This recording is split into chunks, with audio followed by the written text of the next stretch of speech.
Good morning, everyone. I would like to thank you for inviting me to this meeting. So in the next 10 minutes, I will try to explain you my tip and tricks in the use of minimal contrast PCI. These are my conflict of interest. And I would like to start with presenting you a clinical case. So it's a case of a 79 years old male. So with hypertension, dyslipidemias as cardiovascular risk factors. He was admitted in our hospital with a no-ST elevation MI. And as a most important thing of his history, so he has some renal impairment with a glomerular filtration rate of 40 milliliters per minute. So this is the anatomy. The right coronary artery was fine. In the left coronary, so we see this severe stenosis in the distal part of the left main, which involves also the ostium of the LAD and the circumflex and a very severe calcification. So this is a typical patient where we want to avoid any contrast-induced acute kidney injury because on baseline, the patient has already some renal impairment, and the contrast that we may use for this PCI, so maybe with high volume. So what we may define as a minimal contrast PCI. So the minimal contrast PCI is, as the word says, so to perform a PCI with the minimal contrast as possible in order to avoid any contrast-induced acute kidney injury. The CA-AKI, so is defined as an increase in serum creatinine of only 0.3 milligrams per deciliters, and this is not only within the 48 hours after the PCI, after the contrast medium exposure, but also within 7 days, where we needed to record an increase of 50% of the creatinine baseline level.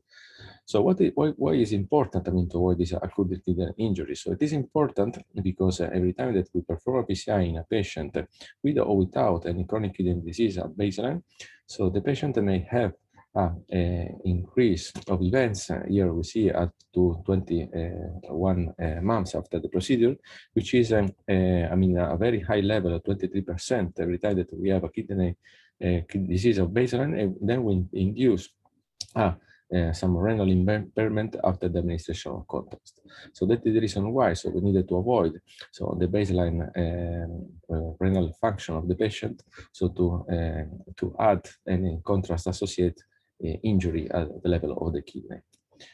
So how to perform it? So it is something that starts already before the PCI. So when we have a patient with such characteristics, and so we have to think about how to do it before the PCI, thinking about hydration. So the hydration should start not, in the days before, so this PCI, but immediately when we perform this PCI, considering in particular the left ventricular and diastolic pressure. So we see that every time that we see this left ventricular diastolic pressure before the PCI, and we start the hydration during the PCI, so we may set up a different hydration rate, which may go from 1.5 milliliters per kilogram per hour, in case we have a high left ventricular ejection and diastolic pressure, or we may go up to 5 milliliters per kilogram per hour, so in case we have left ventricular and diastolic pressure less than 13. So we will reset our hydration according to the level and the diastolic pressure.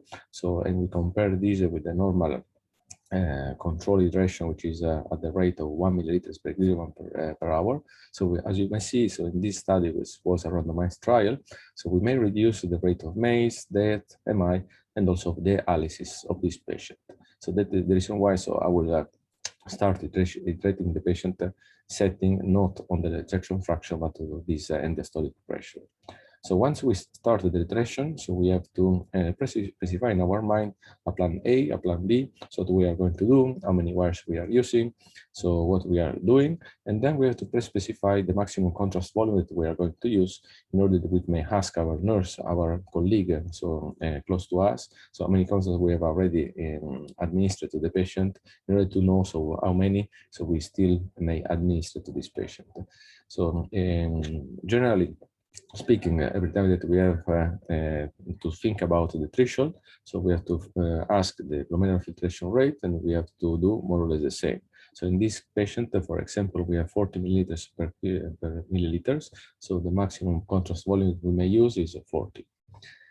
And then, so we start with the PCI. So the first step is the catheter engagement and wiring, and that is something that we may do without contrast injection. It is something very easy. So we have to aspirate, we have to clear the lines before flushing the catheter, because sometimes there is contrast that is not going inside the coronary artery, but is going inside the patient. So we have to flush it. We have to avoid the so-called poofs. And then, so we are thinking if we are inside or not of the coronary artery, we may inject a saline, so to confirm. The saline, so indeed, looking at the ECG, so may give some changes in the ECG, like the negatives as we can see here, and that is a direct sign that we have engaged our catheter to the coronary artery. Then the second step, so is of course, so to minimize any views, so always is better to use cranial caudal for the LAD of the circumflex, or left cranial in case of the right coronary artery, in order to see so our coronary so its best extension. So, and we need, to avoid also some movement in our table in our arch. And then, so in case, so this will be ad hoc PCI, so we have to recall previous acquired image, and we have to put it in a second screen in order to guide us, so in putting in the wire. So there is a software which is the dynamic roadmap, which allows with a minimum volume of contrast, in this case the 3 milliliters, so to have a roadmap that is close to you, so that you may see, so in any moment where you are located. But so if you don't have this software, so you may survive, so you have to avoid any double movements.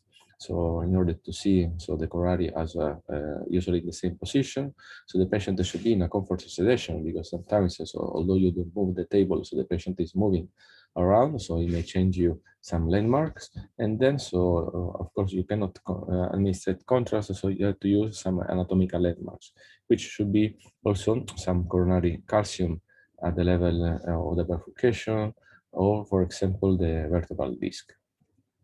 So once you have do that, so you have to cross your lesion with the wire, so you have to consider an extensive use of IVOS. Here I will recommend IVOS instead of OCT, because with OCT, so you have to administrate some contrast, and you want to spare contrast. With the IVOS, you don't need any contrast injection. So how to use intracoronary imaging? So very easy. So once you have the wire on site, so you have to perform the first pullback, and then in the first IVOS pullback, you have to look how to plan your PCI in terms of plaque preparation. So considering the plaque composition, if there is calcium, how this is distributed, and then so it may give you some information about the type of preparation of the lesion that you need, like for example, rotablator, or companion balloon, so shockwave, etc.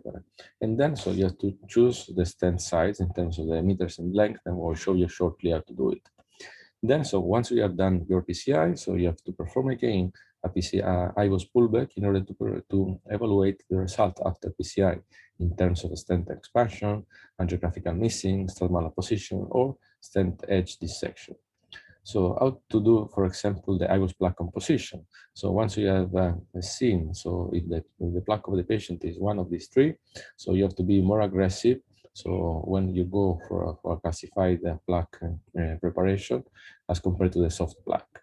And sometimes, so when you have, for example, a calcified plaque, as you may see here, and you have done your preparation, so it always useful, so not to inject contrast, but for example, to perform again an IVOS pullback.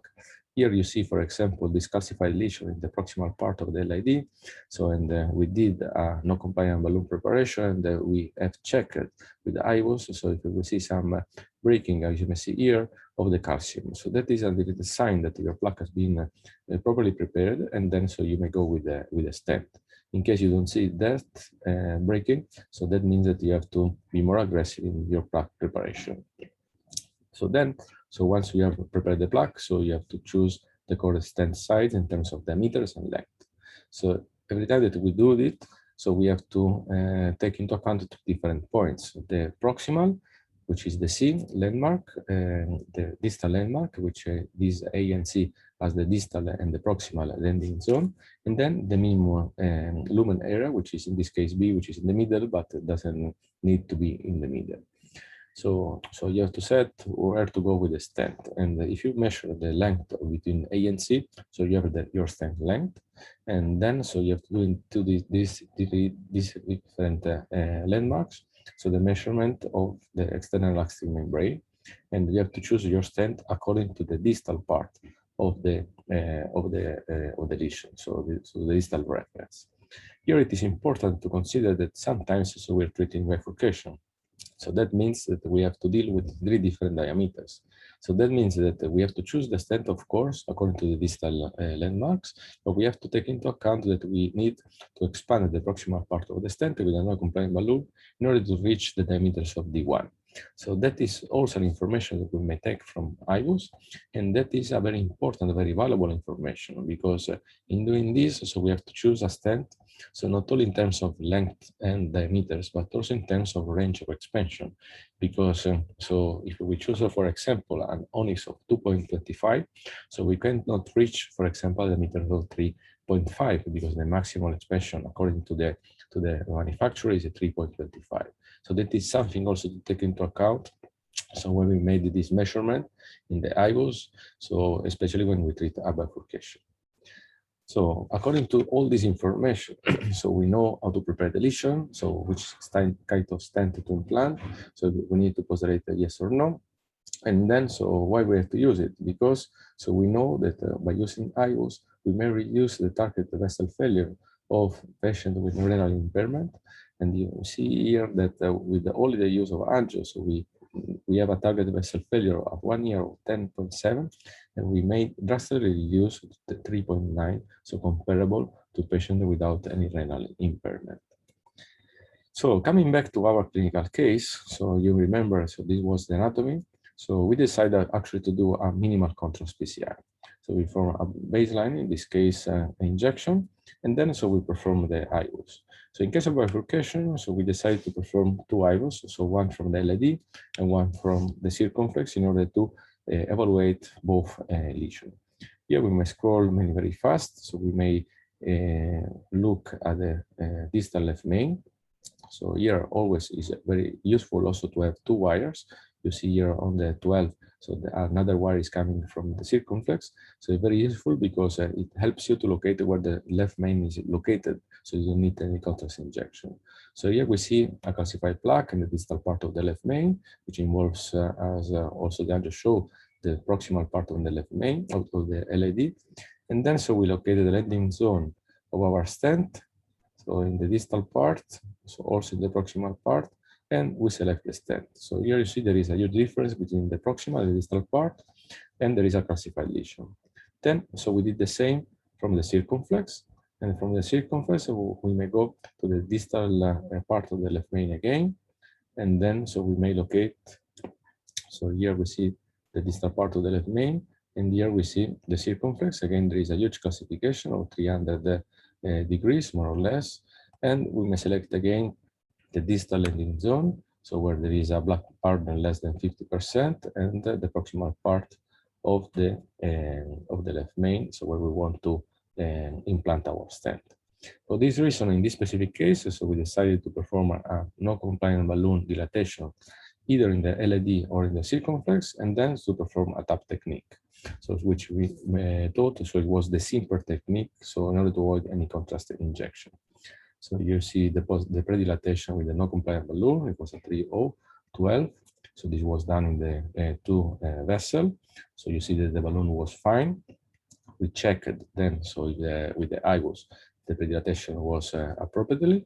And then, so we implant the stent. Here we needed to inject some contrast in order to see if the stent was properly located.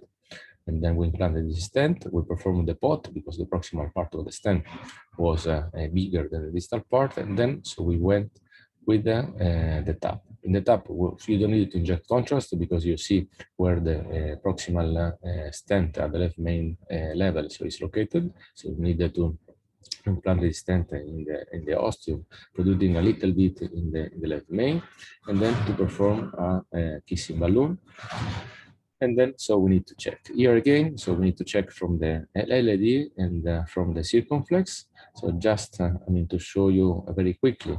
So the stent is very well expanded. So here, the things that we have to look, so specifically in the post stent implantation, are quite easy. So to remember, so we need to see if there is no dissection, the distal and the proximal part.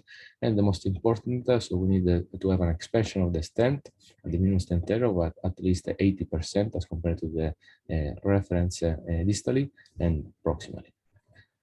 So this was the final result. So we need also to inject contrast at the end just to see that nothing has been performed. And so as you may see here, so in our step-by-step, so we just did this PCI with 6 milliliters of contrast, which were used only for the set position and the final angiography in just one project. So for this reason, so I would like you to remember that minimal contrast PCI should be applied in all those patients at a risk of contrast-induced acute kidney injury, hydration, use of previously acquired images, and use of anatomical landmarks is very important.